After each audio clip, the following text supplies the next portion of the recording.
Assalamualaikum warahmatullahi wabarakatuh.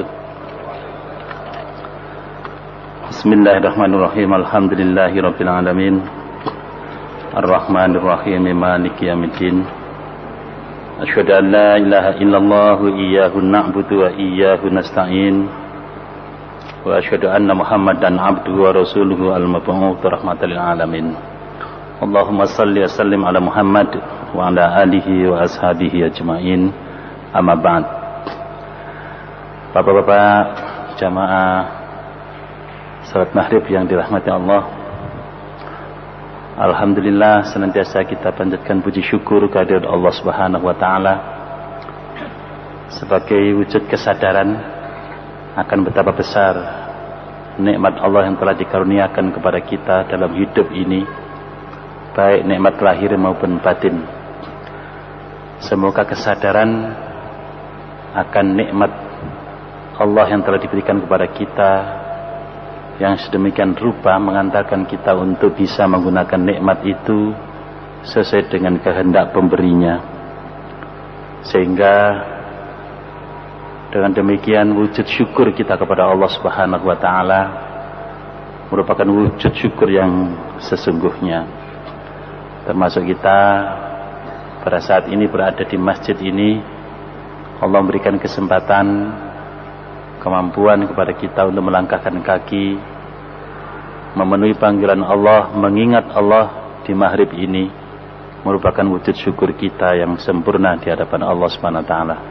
Semoga dengan ini Allah menambah nikmatnya kepada kita semua, sehingga kita termasuk golongan orang-orang yang bahagia dan semakin bahagia dalam menapaki hidup dan kehidupan ini.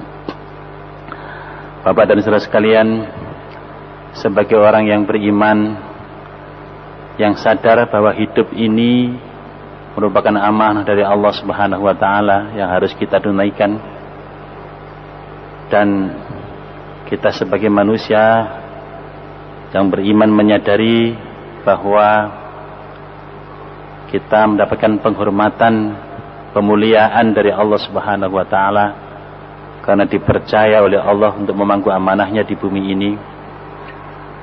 Apabila kesadaran ini ada pada kita dan kita berupaya keras dalam hidup kita ini untuk melaksanakan amanah itu sebaik-baiknya, maka Bapak dan saudara kalian, setiap saat kita pasti melakukan evaluasi terhadap perjalanan hidup dan kehidupan kita ini. Apakah dari subuh ke duhur, duhur ke asar, asar ke maghrib, maghrib ke isya, dan isya ke subuh kembali, semua itu merupakan rangkaian kesadaran kita untuk memikul amanah Allah dengan baik, ataukah kita terlena, lalai, dan kita tidak sadar bahwa hidup itu adalah dalam rangka merealisasikan, mewujudkan amanah Allah itu. Karena itu perlu sekali kita salat 5 kali dalam sehari semalam seperti ini untuk mempertegas keberadaan kita sebagai hambanya dalam menjalankan tugas kekhilafahan di muka bumi ini sebagai apa saja. Sebagai presiden, sebagai menteri, sebagai gubernur, sebagai kota, bupati, camat, lurah, sebagai karyawan, sebagai pengusaha, sebagai apa saja. Kita sadari bahwa itu semua adalah dalam rangka hanya untuk memberikan pengabdian terbaik kita kepada Allah Subhanahu wa taala, dan kita pertegas setiap saat sehingga tidak ada satu rangkaian hidup dan kehidupan kita yang bukan dalam rangka hanya beribadah kepada Allah Subhanahu wa taala. Bapak dan sekalian, itu penting sekali sehingga kita ini sebelum dihisab kita sudah melakukan muhasabah. Hasibu anfusakum qabla an tuhasabu. Perhitungkanlah dirimu sebelum kalian diperhitungkan kelak oleh Allah Subhanahu wa taala. Maka salat 5 kali dalam sehari semalam merupakan sebuah media, merupakan sebuah sarana bagi kita untuk melapor, berkomunikasi, berdialog ya, kepada Allah Subhanahu wa taala atas perjalanan hidup kita sebagai khalifahnya di muka bumi ini. Ya, apakah betul dalam rangka mengabdi kepadanya? Apakah masih main-main dan lain sebagainya? Hal ini dirasakan bagi orang yang sadar akan amanah bahwa pentingnya salat 5 kali dalam sehari semalam. Sekaligus Bapak dan Saudara sekalian juga untuk mempertegas keimanan kita kepada Allah Subhanahu wa taala. Konsekuensi daripada iman adalah beriman kepada Allah dan Rasul-Nya dan berjihad di jalan Allah dengan harta dan jiwanya. Itulah mereka yang benar imannya. Innamal mu'minuna alladzina amanu billahi wa rasulihi tsumma lam yartabu wa jahadu bi amwalihim wa anfusihim fi sabilillah. Ulaika humus shadiqun. Sesungguhnya yang dikatakan orang beriman itu hanyalah mereka yang beriman kepada Allah dan Rasul-Nya, kemudian mereka tidak ragu-ragu dan mereka berjihad di jalan Allah ini dengan harta dan jiwanya. Mereka itulah yang benar imannya. Minggu yang lalu kita telah sampaikan ya, bagaimana orang yang sudah bersyahadat itu syarat rukunnya syahadat membatalkan syahadat, kemudian penyakit daripada syahadat syirik. Ya, kita sampaikan selanjutnya ya, di samping orang yang mau menerima kalimat tauhid dengan benar dan sadar hidup ini memikul amanah Allah dengan baik, ada juga orang-orang yang ingkar kepada Allah, yaitu orang-orang kafir. Dan kemarin juga kita sudah sampaikan jenis-jenis kekafiran itu. Bapak dan sekalian, maka pada saat ini kami akan menyampaikan tentang orang-orang yang munafik, orang-orang munafik. Sebab di antara adanya dalam menerima amanah Allah Subhanahu wa taala ini ada yang beriman sehingga mereka yakin mengamalkan dan memperjuangkan dengan harta dan jiwanya. Ada yang mengingkari betul karena bermacam-macam alasan. Dan ada juga yang menyatakan beriman tetapi sebenarnya adalah mengingkari. Nah, inilah kelompok apa? Munafik. Jadi orang-orang munafik ini adalah orang-orang yang wa minan nasi may yaqulu amanna billahi wa bil yaumil akhir wa ma hum bimu'minin yukhadi'una Allah wal ladzina amanu wa ma yakhda'una illa anfusahum wa ma yash'urun. Dan di antara manusia ini ada yang mengatakan kami telah beriman pada Allah dan hari kemudian, tapi sebenarnya mereka itu bukanlah orang-orang yang beriman. Mereka maunya menipu Allah, tapi sebenarnya mereka menipu diri mereka. Mereka maunya menipu Allah dan orang-orang beriman, tapi sebenarnya mereka menipu diri mereka sendiri, akan tetapi mereka tidak menyadarinya. Bapak dan saudara sekalian, orang-orang munafik ini banyak. Ya, orang-orang munafik itu adalah orang-orang yang menampakkan keimanannya, keislamannya, tapi menyembunyikan kekafirannya. Ya, menyembunyikan kekafirannya.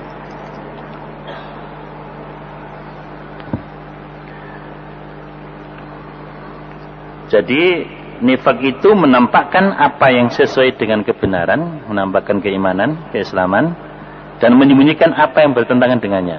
Ya, menyembunyikan kekafiran. Jadi siapa saja yang menampakkan sesuatu yang sejalan dengan kebenaran di depan orang banyak, padahal kondisi batin atau perbuatannya yang sebenarnya tidak demikian, maka dialah yang disebut munafik. Nah, kepercayaan dan perbuatannya disebut nifak. Ya. Dan manusia-manusia yang seperti ini ada manusia-manusia yang separuh-separuh. La ilaha ula wa la ilaha ula. Bahasa Jawanya gak ngalor, gak ngidul. Ya, manusia abu-abu, manusia yang gak jelas. Tidak jelas identitasnya. Menjadi tidak jelas juga kepribadiannya. Ya, manusia yang seperti ini, manusia yang tidak punya pendirian yang jelas.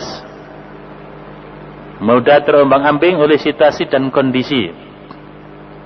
Zaman Orde Lama ikut Orde Lama, zaman Orde Baru ikut Orde apa? Baru. Yang penting aman. Yang penting apa? Aman. Itu sekalian, itu orang munafik. Ya. Ya, la ilaha ulaih wa la ilaha ula, gak ngalur gak ngidul. Orang-orang munafik ini kalau berbicara bohong. Idza hadatsa kadiba, kau kadaba. Wa idza wa'ada akhlafa. Kalau janji ingkar. Wa idza tumina, apabila dipercaya diberi amanat, khana, berkhianat. Ya, orang munafik seperti ini Bapak dan sekalian, ciri-cirinya. Tanda-tandanya orang munafik itu Di antaranya itu, banyak bohong kalau berbicara, banyak ngumbar janji, tapi tidak pernah menepati janji atau kurang menepati janji. Ya, kalau diberi amanat sebagai apa saja, banyak khianatnya. Orang-orang munafik. Orang-orang munafik ini mau enaknya saja. Kalau ada kenduran, dia datang duluan. Kalau ada kerja bakti, dia datang terakhir. Ya. Orang munafik ini kalau ada kenduran, duluan dia. Ya. Ingin nampang di depan, di close up, disiarkan di media dan seterusnya. Tapi kalau diajak bekerja, berkorban, berjuang, tunggu dulu, nyelimpet ke sana kemari. Dan orang munafik itu adalah kita, orang-orang kita ini di tengah-tengah kita. Sholat bersama kita, ngaji bersama kita. Tapi sikap mentalnya seperti itu, Bapak dan sekalian. Kalau gitu orang-orang munafik ini merupakan tantangan berat bagi orang yang beriman. Rasulullah mengatakan al-mu'minu baina khamsi syada'id. Mu'minun yahsuduhu wa munafiqun yabghaduhu wa kafirun yuqatiluhu nafsan tunazi'uhu wa syaitanun yudilluh. Orang beriman itu akan menghadapi tantangan yang cukup berat. Akan menghadapi orang-orang hasud yang pertama. Yang kedua akan menghadapi orang-orang munafik. Munafik yang selalu jengkel, ya, hidupnya selalu jengkel, sakit hati terus. Yang ketiga akan menghadapi orang-orang kafir yang ingin membunuhnya. Kafir. Yang berikutnya akan menghadapi setan yang selalu ingin menyesatkannya. Dan yang berikutnya akan menghadapi nafsu yang selalu menggelincirkan dirinya. Jadi ada 5 tantangan cukup berat bagi orang yang beriman, yang sadar akan amanah, yang hidup dan kehidupannya adalah untuk memperjuangkan tegaknya amanah ini, tegaknya Islam itu. Dia akan berhadapan dengan orang-orang hasud, orang-orang munafik, orang kafir, nafsu, dan setan. Saudara sekalian, itu ujian cukup berat bagi orang yang beriman. Dan kapan selesainya? Kalau kembali kepada Allah baru selesai. Nah, orang-orang munafik ini adalah orang-orang yang berada di tengah-tengah kita. Nah, di tengah-tengah kita, sholat bersama kita, sama Rasulullah zaman itu. Nah, tapi sikapnya seperti itu, Bapak dan sekalian. Ya, banyak bohongnya, banyak khianatnya, ya, banyak ingkar janjinya dan seterusnya begitu. Innal munafiqina yukhati'una Allah wa huwa khati'uhum wa idza qamu ila sholati qamu kusala yura'una an-nasa wa la yadhkuruna Allah illa qalila. Sesungguhnya orang-orang munafik itu berusaha untuk menipu Allah. Tidak mungkin Allah ditipu. Kalau dia menipu sebenarnya adalah menipu dirinya sendiri. Wa huwa khati'uhum. Wa idza qamu ila sholati, kalau dia menegakkan salat, qamu kusala. Mereka menegakkan dengan malas. Malas menegakkan salat. Malas menegakkan hubungan dengan Allah. Malas menegakkan sistem ilahiyah dalam hidup dan kehidupannya. Malas. Enggan untuk menegakkan syariat Allah. Qamu kusala. Yura'una nasa, mereka banyak riak kepada manusia. Ini kalau ada close up, berita, ya diberitakan, itu ingin di depan itu. Bagi orang-orang yang paling berjasa seperti itu, orang-orang munafik. Jadi riak. Yura'una nasa, wa la yadhkuruna Allah illa qalila, dan mereka tidak mengingat Allah kecuali sedikit. Itu orang-orang munafik itu. Nah, inilah Bapak sekalian berbahagia, ternyata dalam kehidupan kita, kehidupan umat manusia ini tidak terlepas adanya orang-orang munafik seperti ini. Ya, khususnya di dalam menapaki perjalanan iman untuk memikul amanah Allah Islam dalam hidup dan kehidupan ini. Maka orang-orang munafik ini selalu ngericui, selalu ngerepoti, ya, selalu ganggu. Ya. Bapak dan saudara sekalian, karena itu orang-orang munafik ini adalah racun, ya, racun,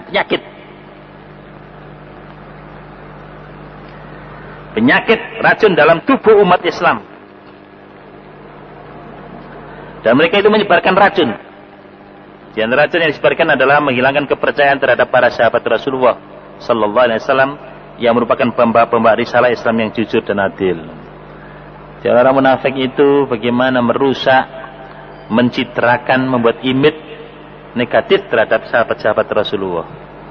Ya, itu ya. Para sahabat Rasul itu adalah orang-orang yang mendapatkan keridhaan dari Allah Subhanahu wa taala. Yang kedua, merusak validitas sumber-sumber Islam yang asli, yaitu Al-Qur'an dan As-Sunnah. Serta metode penerimaan ajaran Islam yang benar dari kedua sumber tersebut. Orang-orang munafik ini ya, suka merusak, ya, membuat kabur ya, tentang Al-Quran, tentang As-Sunnah. Bagaimana manusia-manusia ini dijauhkan dari Al-Quran dan As-Sunnah? Caranya macam-macam, ya, dengan segala macam cara. Ya. Begitu pula bagaimana dalam memahami Al-Quran dan As-Sunnah itu bagaimana dibelokkan dengan pandangan-pandangan yang mereka ciptakan.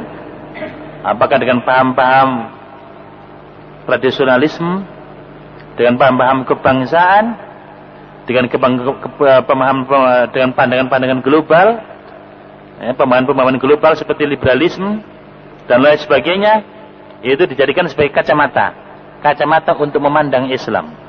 Biarlah Islam itu ada, tetapi cara memahami Islam itu sesuai dengan selera dirinya, selera nafsunya, selera sukunya, selera kelompoknya, selera golongannya, selera partainya, selera bangsanya, gitu. Ya, selera pemahaman-pemahaman yang lain yang diciptakan sedemikian rupa sehingga terjadi konflik antar umat Islam itu sendiri. Kenapa? Cara memahaminya dengan cara pemahaman yang apa? Salah. Tidak berdasarkan pemahaman yang dituntunkan oleh Allah dan Rasulnya. 15 sahabat yang silam. Dan ini sekarang banyak Bapak dan Saudara kalian. Orang munafik ini macam-macam sekarang ini. Dalam menafsirkan Al-Quran itu sesuai dengan selera perutnya. Sesuai dengan selera apa? Perutnya. Ya. Jadi dia memahami Al-Quran tidak sesuai dengan pemahaman menurut Allah dan Rasulnya, tidak. Tapi memahami Al-Quran dan As-Sunnah menurut pemahamannya sendiri-sendiri. Tuh. Sehingga ada Islam ini, Islam itu dia buat Islam liberal, Islam tradisional, Islam Indonesia, Islam itu, Islam ini dan sebagainya. Lah ini yang merusak validitas sumber-sumber Islam yang asli, yaitu Al-Quran dan As-Sunnah, ya, menurut Allah dan Rasulnya, menurut pemahaman Ahlus Sunnah wal Jamaah. Tidak seperti itu. Ketika menghancurkan agama Islam, baik secara parsial maupun secara keseluruhan. Jadi orang munafik ini berusaha untuk merusak Islam itu dari dalam. Orang-orang munafik ini biasanya menjadi perantara, mediator bagi orang-orang kafir untuk menghancurkan, merusak orang-orang mukmin yang sadar akan amanah, ya, yang menghadapi mujahid Islam. Jadi orang Islam itu diadu domba oleh orang yang ngaku Islam sendiri. Kan di sana ada orang-orang munafik yang mudah dibeli, mudah digade, mudah apa namanya? Ya, mudah dibeli lah Bapak. Ya. Jadi kenapa mujahid kita enak saja dihabisi orang-orang kafir? Orang-orang kafir tahu bahwa di tengah-tengah orang Islam itu ada orang-orang munafik. Dan orang-orang munafik ini pragmatis. Ya, menghargai ayat-ayat Allah dengan harga murah. Ya, sehingga mudah dibeli orang-orang kafir, baik dengan wanita, dengan harta, maupun dengan kekuasaan. Dan dari sana dia bersekongkol dengan orang-orang kafir itu. Makanya yang penting menguntungkan dirinya. Menguntungkan apa? Dirinya. Walaupun harus menghancurkan, menghabisi orang-orang yang beriman, ya, menghabisi mujahid-mujahid yang ada ini. Keempat, membatalkan konotasi nas-nas wahyu atas hakikat-hakikat Islam, baik pada wilayah prinsipil maupun non-prinsipil. Pak sekalian berbahagia. Jadi orang-orang munafik ini berusaha semaksimal mungkin, ya, membuat bagaimana seenaknya saja di dalam memahami hal-hal yang prinsip di dalam Islam. Bahkan yang tidak prinsip, itu pun juga dicampur adukkan sedemikian rupa. Sehingga kita di dalam menegakkan kebenaran ini, di dalam menegakkan Islam ini, ya seenaknya saja. Ya, kadang-kadang dibolak-balik, yang gak prinsip dijadikan prinsip, yang prinsip dianggap gak prinsip. Yang usul dianggap gak usul, yang gak usul, ya, yang gak usul, yang furu' diusulkan. Dan itu karena yang cabang, yang namanya cabang itu mesti banyak. Nah, itu melahirkan banyak pendapat dan itu dijadikan usul sehingga membuat friksi perpecahan di antara kita ini. Angkat tangan, gak angkat tangan saja berkelahi antara orang Islam ini. Itu Pak, di antaranya gitu Pak. Usali gak usali rame, kunut gak kunut bertengkar. Nah, dan lain sebagainya. Jadi Bapak dan saudara sekalian berbahagia, mereka berusaha keras supaya umat Islam itu nampak bahwa umat Islam itu tidak kuat. Karena apa?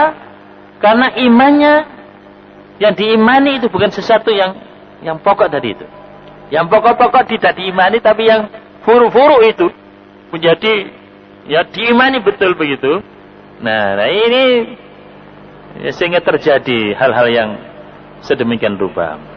Yang usul dianggap remeh, yang furu dianggap usul. Nah itu ya. Dan ini sudah terjadi sekian lama dalam hidup dan kehidupan kita ini. Kelima, menyebarkan rasa permusuhan dan perpecahan dalam tubuh umat Islam. Itu kerja mereka, mengadu domba, David dan Imberak, kerja orang-orang munafik ini. Begitulah ulah-ulah mereka, Bapak dan saudara sekalian berbahagia. Pada zaman Rasulullah masih bisa dikendalikan. Masih bisa apa? Kendalikan. Ya. Pada masa Khulafaur Rasyidin juga masih bisa, relatif bisa.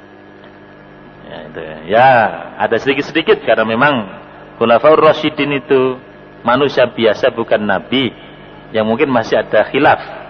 Karena bukan apa? Nabi yang maksum. Maka masih ada khilaf, di situ setan ini masuk. Di situ orang munafik juga ikut bergentayangan.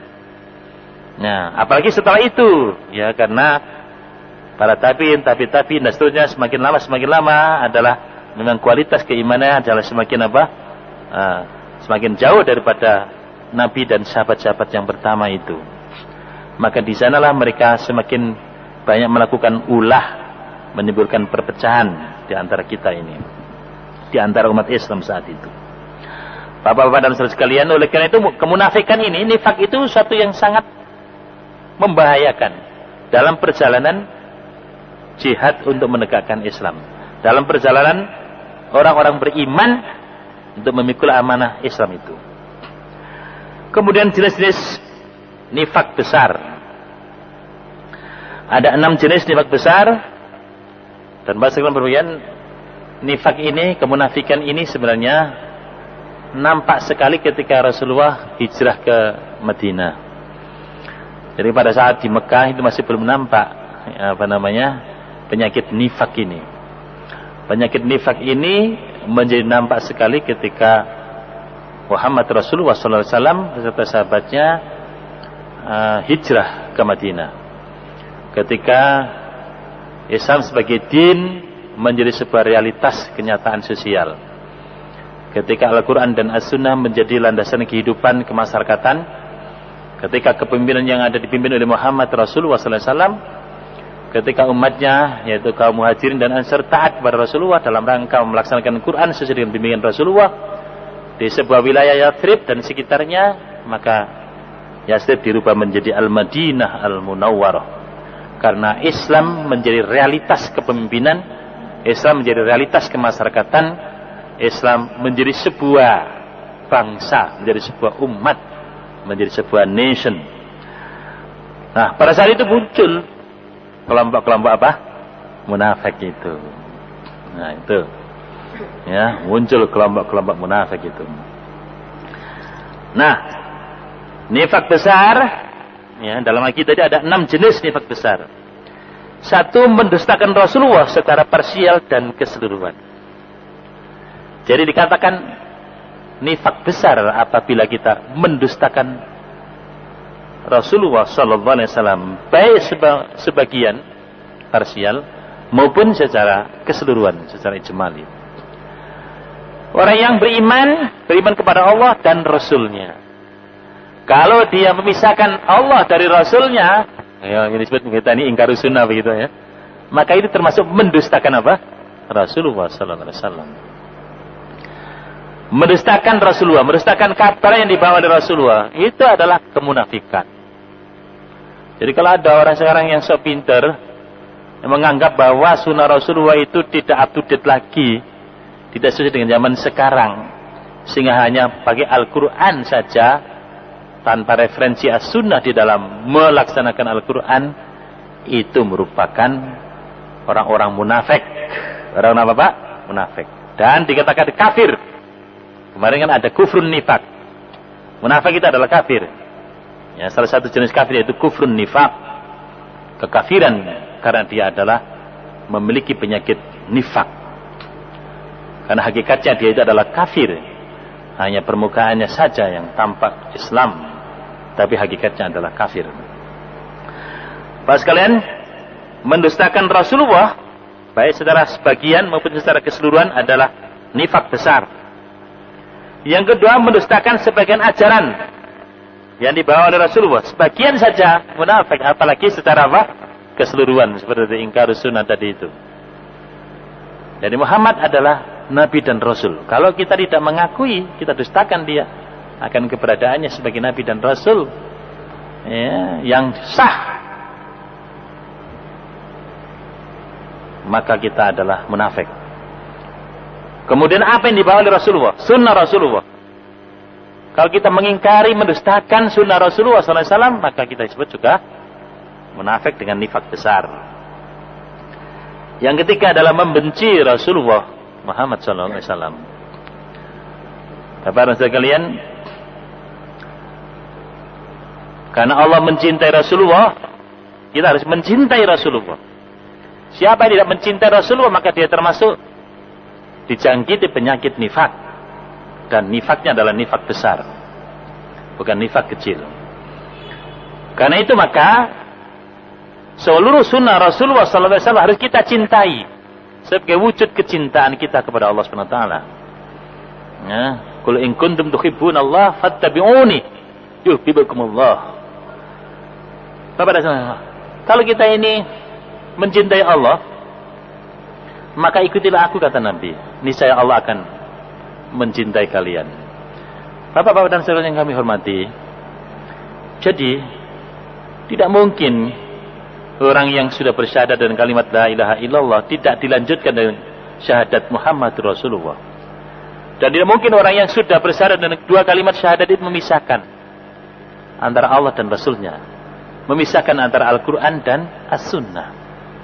Orang yang sudah bersyahadat dengan dua kalimat syahadat ini adalah orang yang mencintai Allah dan mencintai Rasulnya melebihi apa saja. Melebihi apa? Apa saja. Nah, Bapak yang kami hormati, bahkan Rasulullah itu lebih dicintai daripada dirinya sendiri, dari bapaknya, dari anaknya, dan dari umat manusia secara keseluruhan. Sebagai konsekuensi kita bersyahadat dengan dua kalimat syahadat, maka selanjutnya mestinya penyakit nifak itu hilang dari diri kita, dan ditampakkan diantaranya adalah tidak mendustakan Rasulullah, tidak mendustakan apa yang dibawa oleh Rasulullah, dan tidak membenci Muhammad Rasulullah SAW. Selanjutnya Bapak sekalian, disebut munafik besar, nifak besar adalah membenci sebagian ajaran yang dibawa oleh Rasulullah. Membenci Rasulullah, membenci ajaran. Sebagian ajaran saja, itu juga termasuk nifak besar. Ya, nifak besar. Dan yang kelima yang disebut nifak besar juga diantaranya adalah merasa gembira dengan kekalahan agama Rasulullah, dengan kekalahan Islam. Jadi kalau ada orang senang Islam mundur, ya munafik itu. Ya. Kalau ada orang senang syariat Islam nggak tegak, itu munafik, Bapak dan Saudara sekalian. Jadi kalau ada seseorang yang senang apabila Islam mengalami kekalahan dalam bidang apa saja, ya, akidah, syariah, akhlak, ideologi, politik, ekonomi, sosial, budaya, dan militer, dan seterusnya, kok senang Islam tidak tampil, tidak berperanan, maka ini dia termasuk orang-orang yang terjangkiti nifak besar. Ya, kan beda, berseberangan dengan orang yang beriman. Orang yang beriman berusaha keras untuk mengikul amanah ini, untuk melaksanakan amanah ini, untuk melaksanakan Islam ini, untuk memperjuangkan Islam itu, dan untuk memenangkan Islam di atas agama yang lain. Begitu sikap dan wujud keberadaan orang-orang yang beriman. Beda dengan orang-orang munafik, merasa senang dengan kekalahan Islam. Yang enam, merasa benci dengan kemenangan agama Rasulullah SAW. Sebaliknya Pak ya. Jadi kalau Islam kalah senang, kalau Islam menang gak senang, gembira, tidak bangga. Jadi kalau ada orang nggak bangga dengan Islamnya, nggak gembira dengan kemenangan Islam, ya merasa benci ya dengan kemenangan agama Rasulullah SAW, maka itulah jenis-jenis kemunafikan yang besar. Bapak-bapak dan saudara sekalian yang kami hormati, jadi orang yang pelin-pelan seperti ini, orang-orang yang seperti ini penyakit dalam perjalanan Islam ini. Ya. Bapak-bapak sekalian, Abdullah bin Ubay bin Salul, tokoh yang munafik, ya ikut sholat berjamaah, ikut berperang juga, gitu. Sama-sama itu. Tapi ngerepoti, ngerusui. Tapi karena dia sudah membaca kalimat syahadat, tadi kecor dan sebagainya. Ya, apakah ini dibunuh saja? Gimana dibunuh? Gimana orang lain, orang kafir? Loh, Muhammad membunuh apa? Temannya sendiri, sahabat sendiri, kan repot ini. Nah, karena itulah maka orang-orang munafik ini merupakan musuh dalam selimut. Memang merepotkan. Dan dalam perjalanan Islam, perjalanan Rasulullah dan sahabat-sahabatnya membawa Islam ini selalu ini persoalan ke dalam ini sedemikian rupa. Ya sama Bapak sekalian, kalau kita berjuang membawa Islam dalam kehidupan keluarga kita, dalam kehidupan sosial kemasyarakatan kita, kan ada saja ini. Ya pasti di sana ada sikap-sikap kemunafikan, penyakit nifak itu yang menjangkiti orang-orang yang ada di sekitar kita, yang bersama-sama kita ini. Dan Nabi bisa lepas dari itu. Dan memang itu mereka sudah titah. Ya, ketetapan Allah Subhanahu wa taala untuk menguji perjalanan amanah ini, perjalanan iman itu. Dan disitulah sebenarnya letaknya nilai pengorbanan dan nilai perjuangan. So kalau Islam itu tegak tanpa pengorbanan, tanpa perjuangan, tanpa gangguan, godaan, tanpa rintangan, nggak ada nilainya, bapak-bapak dan saudara sekalian. Ya, kalau ada kemerdekaan diberikan gratis, ya kira itu tidak menarik. Kalau Islam diberikan kemenangan, sudahlah Islam silakan tegak di bumi Indonesia tanpa berjuang, saya kira nggak menarik. Tapi kalau Islam itu tegak dalam kehidupan kita lewat pengorbanan dan perjuangan, menghadapi tantangan dan rintangan, menghadapi orang-orang hasud, menghadapi orang-orang munafik, menghadapi orang-orang kafir, menghadapi setan, menghadapi nafsu dan menang. Baru ada harganya. Baru ada nilainya. Tuh. Baru bahwa surga itu ternyata nilainya mahal, karena bernilai maka pasti membutuhkan pengorbanan dan perjuangan. Orang ingin punya duit saja, ingin jadi gubernur saja, harus berkorban, harus berjuang, ya Pak. Tapi ingin masuk surga dengan Islam sebagai satu-satunya jalan untuk masuk surga. Tidak mungkin tanpa susah payah, ya, tidak mungkin tanpa jihad. Am hasibatum an tadkhulul jannata walamma ya'lamillahu alladhina jahadu minkum wa ya'lamas sabirin. Apakah kalian mengira bahwa kalian akan masuk surga padahal belum terlihat, belum nampak di sisi Allah? Mana di antara kalian orang-orang yang jihad dan orang-orang yang sabar? Jadi kalau kita ini belum berjuang, belum berkorban, belum sabar dalam menapaki perjuangan itu, saya kira mimpi saja surga itu, Bapak dan Saudara sekalian. Surga yang nilainya tinggi begitu mesti ya memerlukan pengorbanan dan perjuangan yang tinggi pula. Am hasibtum an tadkhulul jannah walamma ya'tikum mathalul ladzina khalau min qablikum masatumul ba'sa wal dharra wa zulzilu hatta yaqula ar-rasul wal ladzina amanu ma'ah mata nasrullah ala inna nasrullahi qarib. Apakah kalian mengira bahwa kalian akan masuk surga padahal belum datang kepada kalian sebagaimana telah datang kepada orang-orang sebelum kalian? Mereka ditimpa dengan malapetaka kesengsaraan dan mereka mendapatkan guncangan sedemikian rupa sehingga Rasul saja beserta orang yang beriman sampai mengatakan mata nasrullah, kapankah pertolongan Allah datang? Bapak-bapak dan sekalian, jadi untuk menggapai surga itu akan diuji oleh Allah SWT dengan sesuatu yang sangat berat karena nilainya tinggi, mendapatkan guncangan, godaan, gangguan dan seterusnya sedemikian rupa sampai Rasul dan orang beriman pada saat itu mengatakan mata nasrullah, sampai pada titik sedemikian rupa, pada puncak keguncangan, mata nasrullah, kapankah pertolongan Allah datang? Ala, ingatlah, inna nasrullahi qarib, sesungguhnya pertolongan Allah itu amat dekat. Bapak-bapak dan saudara sekalian, jadi untuk mendapatkan surga, kehidupan yang bahagia, yang kekal selama-lamanya, ya mesti melalui satu pengorbanan dan perjuangan, ujian dan cobaan yang sedemikian rupa, sampai pada titik kulminasi. Baru Allah menyatakan, ingatlah pertolongan Allah itu amat dekat. Dan itu sebagai ujian bagi kita semua. Kalau kita ingin menggapai kehidupan yang bernilai, kehidupan yang tinggi. Dalam rumus kimia yang namanya karbon dengan intan itu dari unsur yang sama. Intan dan karbon itu unsurnya sama. Bedanya tingkat tekanannya yang berbeda.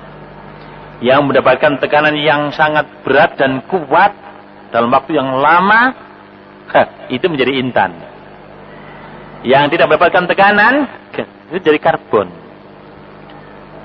Jadi Bapak dan Saudara sekalian, kalau kita ini sudah memahami kebenaran tauhid la ilaha illallah, dan kita sudah berjanji lewat syahadatan itu, maka hidup kita ada dalam rangka menegakkan, mengibarkan kalimat tersebut.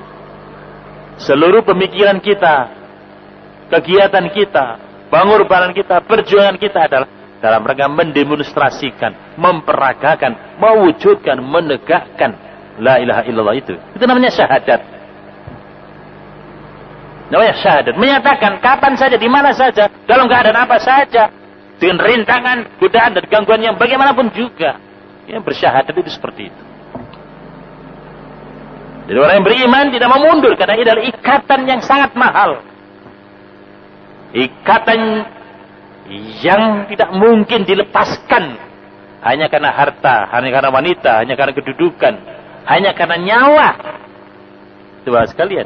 Jadi kalau kita sudah bersyahadat, nggak akan main-main.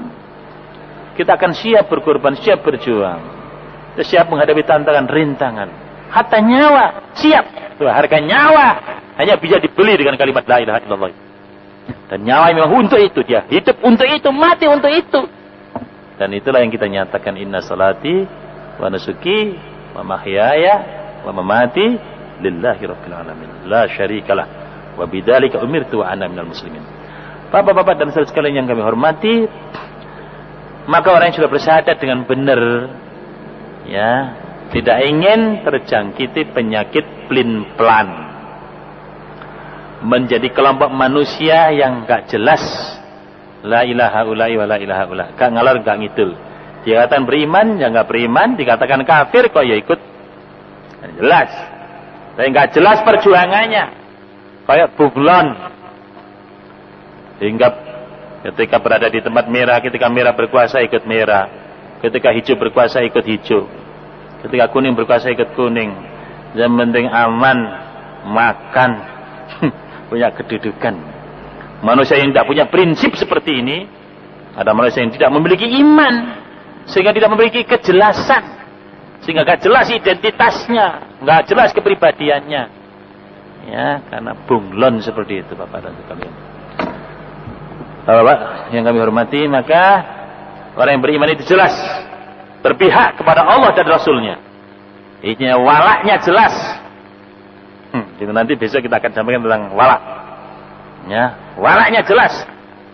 Baroknya juga jelas. Orang beriman itu jelas siapa musuhnya, siapa temannya, itu jelas. Sehingga dalam pertandingan hidup itu jelas. Oh, gitu sekalian.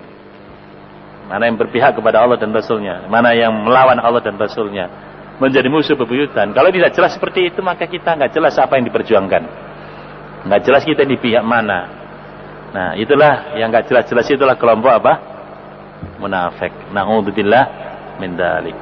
Saya kira demikian Bapak-bapak sekalian, taklim kita dalam kesempatan ini. Mudah-mudahan kita terlepas dari penyakit nifak, sehingga kita tergolong orang-orang yang beriman, yang jelas akan keberadaan diri kita sebagai orang-orang yang loyal kepada Allah dan Rasulnya, yang cinta kepada Allah dan Rasulnya, dan kita adalah orang-orang yang serius di dalam memikul amanah Allah dalam kehidupan ini, yaitu membumikan Islam ini, membumikan Al-Quran sesuai dengan sunnah Rasulullah SAW. Mari kita sudahi dengan doa kafaratul majlis. Subhanakallahumma bihamdika asyhadu an la ilaha illa anta astaghfiruka wa atubu ilaik. Walhamdulillahirabbil alamin.